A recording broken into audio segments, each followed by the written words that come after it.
इतना कि वे उसे केवल अपने पड़ोसी गांवों में ही नहीं, तमिलनाडु इलेक्ट्रिसिटी बोर्ड को भी बेचते हैं। वैज्ञानिक प्रयासों की ऐसी ही मिसाल है महाराष्ट्र का हिवरे बाजार गांव, जहां गांव वालों ने सिंचाई और जल संरक्षण के लिए ऐसे तरीके निकाले जिनसे एक ओर उन्हें सूखे की परेशानी से छुटकारा मिला, तो दूसरी ओर पीने के पानी की समस्या भी दूर की जा सकी। राजस्थान के पिपलांत्री खुर्द गांव ने बेटी बचाओ बेटी पढ़ाओ का विशेष संकल्प उठाया है। यहाँ बेटियों के जन्मोत्सव में पर्यावरण संरक्षण को भी शामिल किया गया है। इस नई परंपरा में अब हर बेटी के जन्म पर 111 पौधारोपण किए जाते हैं।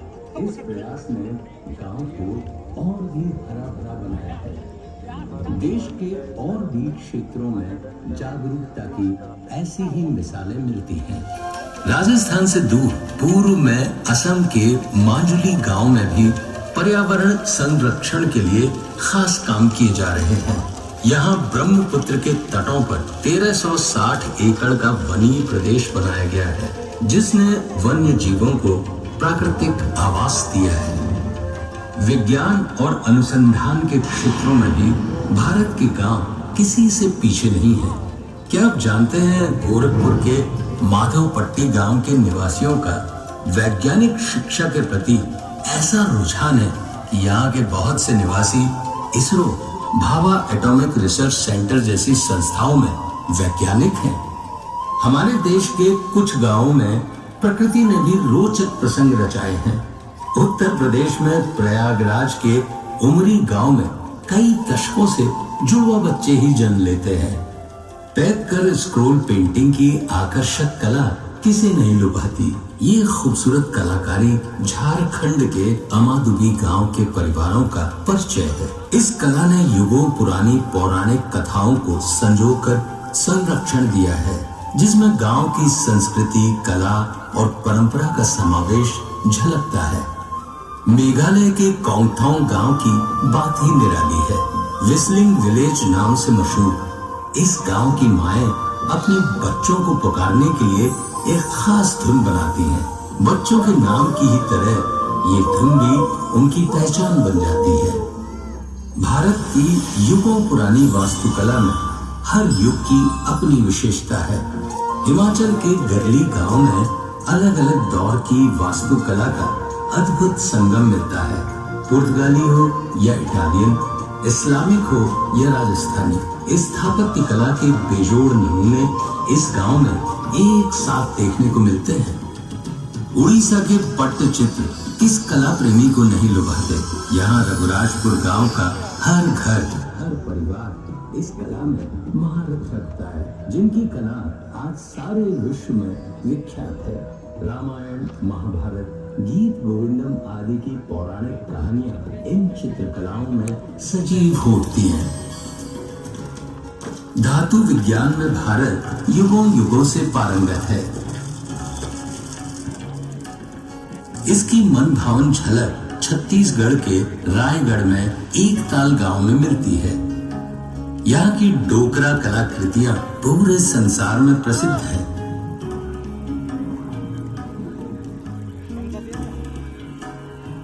भारत की हर दिशा में हस्तशिल्प और कलाओं के बेमिसाल नमूने मिलते हैं। नागालैंड के डेजेफे क्राफ्ट्स विलेज का हस्तशिल्प पूरी दुनिया में मशहूर है, जहां बांस, कैन आदि से बनी बेहतरीन कलाकृतियां और लकड़ी पर बेजोड़ नक्काशी इस गांव के शिल्पकारों की खास पहचान बन चुकी है। हमारे देश में तरह तरह की कलाओं का बेमिसाल संगम मिलता है। आंध्र प्रदेश के अनंतपुर में पोथुलाना गेपल्ली में बनाई जाने वाली थोलू बोमलाता की लेदर पपेट्री की उत्कृष्ट कला देखते ही बनती है।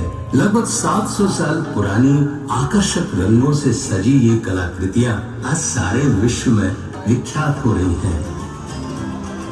सच है कि लगन और हिम्मत हो तो इंसान पहाड़ तोड़ सकता है। आधुनिक भारत में ऐसे ही कर्मठ उद्यमियों में एक नाम है बिहार प्रांत के गया के जीतन मांझी का। रंग बिरंगे धागों से सिल्क और कॉटन कपड़े बनाने की भारतीय कलाएं युगों से सारे विश्व में मशहूर हैं। इन्हीं में से पोचमपल्ली गांव की इकत सिल्क भी शामिल है।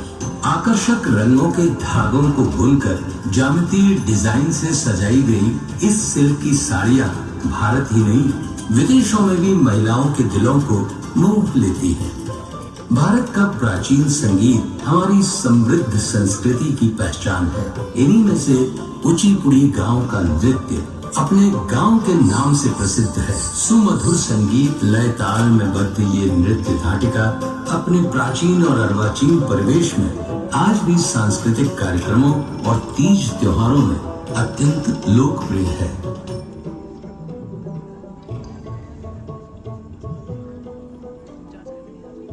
रंगों का त्योहार उत्सव घनी इस देश की खूबसूरत पहचान है। क्या आप जानते हैं यहीं एक गांव ऐसा भी है जहां होली में रंगों और हंसी ठिठोली के साथ लट्ठ भी बरसते हैं। उत्तर प्रदेश के बरसाना गांव की मान मनोहार से भरी ये अनूठी होली दूर दूर तक मशहूर है। हम कहीं भी क्यों न पहुंच जाए, बड़े बड़े शहरों या दुनिया के किसी भी कोने में क्यों न बस जाए, अगर हमने अपने गांव को जिया है तो हमारा गांव हमारे भीतर से कभी नहीं निकलता है। वो हमारी रगों में बस जाता है, वो हमारी सोच में हमेशा रहता है।